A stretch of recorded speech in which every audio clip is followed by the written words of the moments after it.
Hello students, welcome on our channel Pankaj Kumari mathematics. आज हम class 9 की एक्सरसाइज करेंगे 8.2। क्वेश्चन नंबर 7 है, ये लास्ट क्वेश्चन एक्सरसाइज का। इसमें गिवन है कि A B C is a triangle right angle at C. A B C कोई भी ट्राइंगल है और वो राइट एंगल है सी पे। तो सबसे पहले हम ट्राइंगल ड्रॉ कर लेते हैं और उसको नाम दे देंगे ए बी सी। देखो राइट एंगल कहाँ पे होना चाहिए? सी पे। तो इस प्रकार से बनेगा a line through the mid point M of hypotenuse A B. इसका मतलब ए बी का कोई मिड पॉइंट है एम, वहाँ से कोई लाइन ड्रॉ हो रही है पैरेलल टू बी सी से पैरेलल, और जो इंटरसेक्ट कर रही है एट डी पॉइंट पे। तो यहाँ हमारा डी पॉइंट है। ये गिवन है कि जो एम डी है पैरेलल है बी सी के, और ए बी सी एक ट्राइंगल है at angle C is equal to 90 degree. अब हमें यहाँ से शो क्या करना है, प्रूव करना है कि डी जो है मिड पॉइंट है एसी का, फर्स्ट पार्ट है। तो हम सबसे पहले लिखेंगे जो हमें गिवन है कि A B C is a triangle such that, किस प्रकार की ट्राइंगल है कि एंगल सी क्या है 90 degree, angle C is equal to 90 degree. यहाँ तक हो गया हमारा जो गिवन है। और गिवन है कि M is mid point of A B का मिड पॉइंट है। और क्या गिवन है, जो एम डी है वो पैरेलल है बी सी के। देखो यहाँ पे कह रहा है कि parallel to B C line draw की जाती है पॉइंट एम से, और एम कहाँ पे है? हाइपोटेन्यूज ए बी पे। तो इस प्रकार से हमारा M D is equal parallel हो जाएगा बी सी के। अब हम फर्स्ट पार्ट शुरू करते हैं, ये हमारा कॉमन रहेगा तीनों पार्ट के लिए। अब हम फर्स्ट पार्ट के लिए लिखते हैं। सबसे पहले ट्रू प्रूव लिखेंगे। टू प्रूव है हमारा D is the mid point, हमें प्रूव करना है D is the mid point of A C, ये हमें प्रूव करना है। तो इसके लिए लिखेंगे हम इन ट्राइंगल ए बी सी। देखो ये जो गिवन है ना, इसी से हम प्रूव कर सकते हैं क्योंकि कन्वर्स मिड पॉइंट प्रॉपर्टी हमने पढ़ी हुई है। तो देखो क्या होता है, मिड पॉइंट प्रॉपर्टी थ्योरम क्या है, अगर कोई ट्राइंगल है और उसकी दो साइड्स के हम मिड पॉइंट ले लेते हैं, अगर फिर हम उन मिड्स पॉइंट्स को अगर ज्वाइन करते हैं तो जो थर्ड साइड बच गई उन दो से रेस्ट जो साइड है वो उसके पैरेलल होगी, और पैरेलल के साथ साथ वो उसका हाफ होगी। इसका मतलब जो मिड पॉइंट वाली लाइन है वो तो छोटी है और जो थर्ड साइड है वो बड़ी है।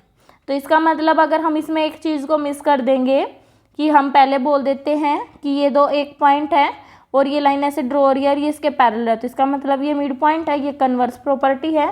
तो अब हम यहाँ पे इसको यूज़ करेंगे। हम लिखेंगे in triangle A B C M is the mid point, midpoint है ए बी का, ये क्या है गिवन है। नेक्स्ट जो एम डी है पैरेलल है बी सी के, ये भी हमें गिवन है। नेक्स्ट है, इससे हम डायरेक्ट लिख देंगे देयरफॉर इट इज प्रूव्ड, यह हमने प्रूव कर लिया that D is the mid point. D क्या हो जाएगा? मिड पॉइंट हो जाएगा ऑफ ए सी। क्या यूज़ किया हमने? By converse mid point theorem.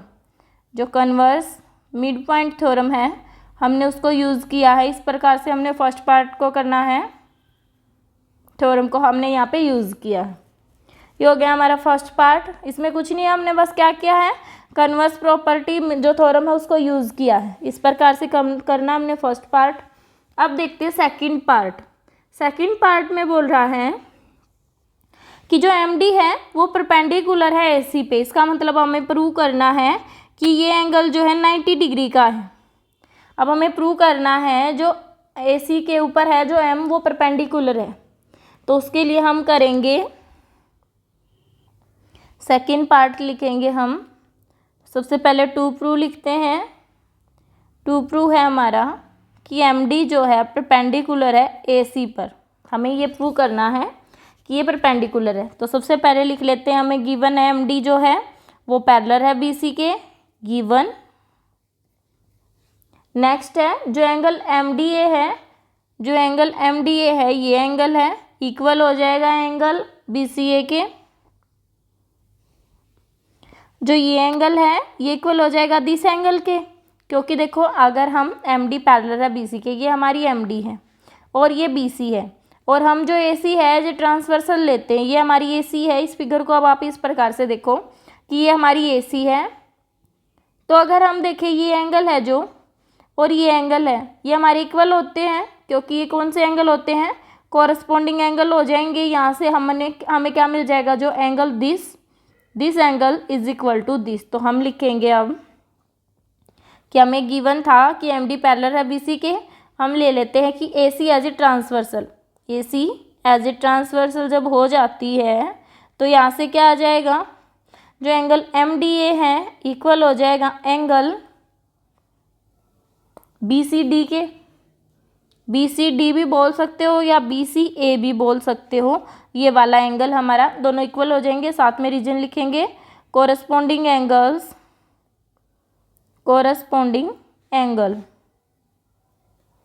Next है, अब यहाँ से देखो हमने MDA और BCA को तो इक्वल कर लिया, और हमें ये पता है जो ये एंगल है C, ये क्या था, 90 डिग्री था, गिवन था। तो यहाँ से हम लिखेंगे वी नो दैट, या we have given that, we know that angle BCA is equal to 90 degree. साथ में रीजन लिख देंगे क्योंकि ये गिवन है। तो यहाँ से हमारा एंगल 90 डिग्री है, तो इसका मतलब MDA भी 90 डिग्री होगा।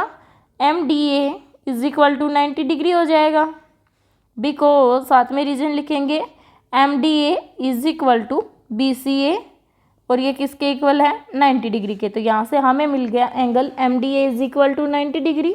तो हमें यही प्रूव करना था कि जो ये एंगल है 90 डिग्री का हो जाएगा। तो ये भी 90 डिग्री, दोनों 90 डिग्री हैं। तो हम लिखेंगे hence we proved that MD जो है परपेंडिकुलर है AC पर, AC पर परपेंडिकुलर है। यही हमने प्रूव करना था सेकंड पार्ट में। देखो हमने ये प्रूव कर लिया। इस प्रकार से करना है। हमें जो बेसिक नॉलेज है कंसेप्ट की वो हमें होनी चाहिए, अदरवाइज हम इन क्वेश्चंस को नहीं कर पाएंगे। जैसे हमें पता होना चाहिए अल्टरनेट इंटीरियर एंगल कौन से होते हैं या कोरस्पॉन्डिंग एंगल कौन से होते हैं, इस प्रकार से करना होता है। अब देखते हैं पार्ट थर्ड। पार्ट थर्ड है हमारा CM is equal to MA। जो CM है, CM अगर हम ऐसे ज्वाइन करेंगे तो हमें बताना है कि CM is equal to MA is equal to 1/2 of AB। अब हमें बताना है कि ये दोनों इक्वल हो जाएंगे और ये इसका 1/2 हो जाएगा। तो अब देखते हैं, अब लिखेंगे पार्ट थर्ड के लिए जो हमें 2 प्रूव करना है, हम पहले वो लिखेंगे। 2 प्रूव है हमारा CM is equal to MA is equal to 1/2 of AB। ये हमें 2 प्रूव करना है। तो इसके लिए सबसे पहले हम क्या करेंगे, हम यहाँ पे क्योंकि हमें CM प्रूव करना है तो हम C से M को ज्वाइन कर लेते हैं। अब देखते हैं, हम सबसे पहले ट्रायंगल लेते हैं ADM और CDM। हम लेते हैं triangle in triangle ADM and triangle CDM। यहाँ पे देखो जो एंगल ADM है ये वाला एंगल इक्वल हो जाएगा एंगल CDM के, क्योंकि इस 90 डिग्री अभी हमने प्रूव किया है कि इसके ऊपर क्या है, परपेंडिकुलर है। तो यहाँ से हमारे दोनों एंगल 90 डिग्री के हैं। तो हम लिखेंगे angle ADM is equal to angle CDM। साथ में रीजन लिखेंगे ईच ऑफ 90 डिग्री, या फिर लिख सकते हो रीजन और में क्या लिख सकते हो, MD परपेंडिकुलर है AC पर। ये रीजन हो जाएगा इसके लिए। आप इन दोनों में से एक रीजन लिख सकते हो। नेक्स्ट है, इसमें देखो दोनों ट्रायंगल्स में MD कॉमन है। MD is equal to MD लिखेंगे। साथ में रीजन हो जाएगा कॉमन साइड, दोनों में साइड क्या है, कॉमन है। अब देखो हमने ये फिगर में, ये फिगर है हमारी एक ट्रायंगल की और एक ये है। अभी हमने यहाँ से क्या कर लिया, एक एंगल को इक्वल कर लिया और ये साइड कॉमन है, ये साइड कॉमन है। और देखो जो AD है वो CD के इक्वल हो जाएगी, क्योंकि हमने अभी फर्स्ट पार्ट में प्रूव किया था कि जो हमारा D है वो मिड पॉइंट है। तो यहाँ से AD is equal to DC हो जाएगा। तो हम लिखेंगे AD is equal to DC। साथ में रीजन लिखेंगे because D is mid point of A C we proved in first part. हमने प्रूव किया था ये फर्स्ट पार्ट में। तो यहाँ से देखो दो साइड इक्वल हैं और एक एंगल इक्वल है, तो यहाँ से जो ट्रायंगल है सो ट्रायंगल ADM कॉन्ग्रुएंस हो जाएगी ट्रायंगल CDM के बाय, साथ में रूल लिखेंगे SAS रूल। अब देखो जो ये दो ट्रायंगल हैं, ये ट्रायंगल, दोनों ट्रायंगल आपस में कॉन्ग्रुएंस आ गई, एक तो ये और एक ये, तो इसका मतलब कोरस्पॉन्डिंग पार्ट्स भी जो होंगे वो इक्वल होंगे। तो लिखेंगे their corresponding parts are equal, their corresponding parts are equal. इसका मतलब कोरस्पॉन्डिंग पार्ट जो होंगे इक्वल होंगे। अगर पार्ट्स इक्वल हैं तो देखो ये साइड जो M में है AC के इक्वल आ जाएगी, क्योंकि ये साइड इसके इक्वल है तो ये साइड इसके इक्वल आ जाएगी। M में इज इक्वल टू MC आ जाएगा, M में इज इक्वल टू MC आ जाएगा। बाय CPCT भी बोल सकते हो आप इसे। अब हम इसे इक्वेशन का नाम दे देंगे फर्स्ट इक्वेशन, क्योंकि हमें तो प्रूव करना है कि जो CM है AM के इक्वल है और 1/2 ऑफ AB भी है। तो अब हम यहाँ से क्या लिख सकते हैं कि हमारा M में है MC के इक्वल है, और हमें गिवन क्या है कि जो M है M is mid point of AB है, मिड पॉइंट ऑफ AB है, क्योंकि हमें क्या है गिवन है। तो यहाँ से हमारा क्या आ जाएगा, we get M is equal to 1/2 of AB। यहाँ से हमें M में 1/2 ऑफ AB हो जाएगा। हम इसका नाम दे देते हैं इक्वेशन सेकंड। अब लिखेंगे from equation first and second we get, from first and second we get. तो हमें यहाँ से क्या मिला, देखो M में इक्वल है MC के और M में इक्वल है 1/2 ऑफ AB के, इसका मतलब तीनों इक्वल हैं। हम लिखेंगे CM is equal to M में is equal to 1/2 of AB, और यही हमने प्रूव करना था। लिखेंगे हैंस प्रूव्ड, यही हमने प्रूव करना था। अब देखो आपको फिर भी कोई अगर डाउट है तो आप कमेंट बॉक्स में डाल सकते हैं। इस प्रकार से हमें करना है पार्ट थर्ड। ऐसे जैसे पार्ट वाले क्वेश्चन होते हैं उसमें हम पहले वाले पार्ट की हेल्प लेके क्वेश्चन को सोल्व कर सकते हैं। जैसे हमें D is the mid point of AC हमने यहाँ पे यूज़ किया, MD परपेंडिकुलर है AC पे, हमने दोनों टर्म्स को यहाँ पे यूज़ किया हुआ है। इस प्रकार से करना है आपको। क्वेश्चन नंबर 7 का लास्ट पार्ट है थर्ड। अगर आपको फिर भी कोई डाउट है तो आप कमेंट बॉक्स में डाल सकते हैं। अगर वीडियो अच्छी लगी तो लाइक शेयर और कमेंट जरूर करें। And thanks for watching my video.